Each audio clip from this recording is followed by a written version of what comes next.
ইলিশ প্রেমীদের জন্য সুখবর। ফোরাম মলের ও ক্যালকাটাতে শুরু হয়ে গিয়েছে ইলিশ উৎসব। মাছে ভাতে বাঙালির মন ভরাতে রয়েছে নানান রকমারি জিভে জল আনা পদ। গোটা জুলাই মাস ধরেই চলবে স্বাদের এই মেলা। ঝমঝমিয়ে বৃষ্টি, অবিরাম বৃষ্টি, আর এই বৃষ্টির মরশুমে যদি বাঙালি একটু ইলিশের স্বাদ আর গন্ধ না পায় তাহলে কি ভোজন রসিক বাঙালির মন ভরে? সেই কারণেই ফোরাম মলে ও ক্যালকাটার উদ্যোগে এলাহি ইলিশ আয়োজন, এলাহি ইলিশ উৎসব।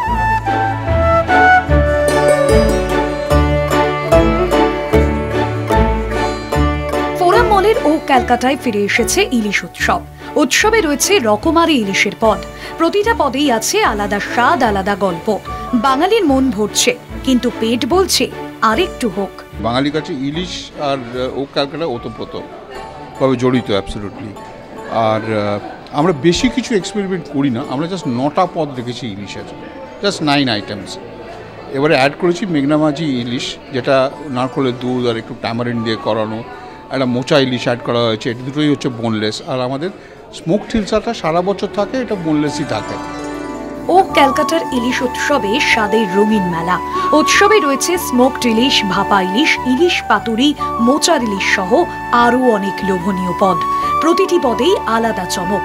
যারা ইলিশ উৎসবের স্বাদ নিতে আসছেন তারা মুখে হাসি আর মনে আনন্দ নিয়ে বাড়ি ফিরছেন। ইলিশ ছাড়া প্রথমে যেটা স্টার্টার হিসেবে লুচি, বেগুন ভাজা আর আলুর দম, তারপরে আমরা খেলাম ভাপা ইলিশ আর ওই কুমড়ো পাতা দিয়ে যে ইলিশ আর কি, বোথ আর বোনলেস। তো সেই জন্যে আমরা আর কি এটা অর্ডার করেছিলাম অ্যান্ড এক্সট্রিমলি স্যাটিসফাইড। পদ্মা আর গঙ্গার টাটকা ইলিশ মাস্টার শেফদের স্পর্শে আর ভালোবাসায় হয়ে উঠেছে অতুলনীয়। মশলার গন্ধে, রাঁধুনির নিপুণতায় প্রতিটি পদেই রয়েছে এক টুকরো স্বর্গের স্বাদ। বাঙালির মন, পেট আর আত্মা সব ভরছে এই ইলিশ জাদুতে। হিলসা ফেস্টিভ্যালটা আমরা বেশি ফোকাস করেছি অথেন্টিক ডিশেসের উপর। আর এতদিন আমরা ওয়েট করছিলাম গুড কোয়ালিটি। প্রত্যেক বছরের মতো একটা right time, we are looking for the right time. তো এখন I am very satisfied. Beautiful good quality of hilsa আমরা রিসিভ করছি। ভাপা থেকে ভাজা, ভাজা থেকে পাতুরি, যা চাইবেন তাই পাবেন ও ক্যালকাটায়। বাঙালির চিরকালীন প্রেম ইলিশকে নতুন করে সেলিব্রেট করতে এই ইলিশ উৎসব। ক্যামেরায় সুবীর সরকারের সঙ্গে আয়ুষী, কলকাতা টিভি।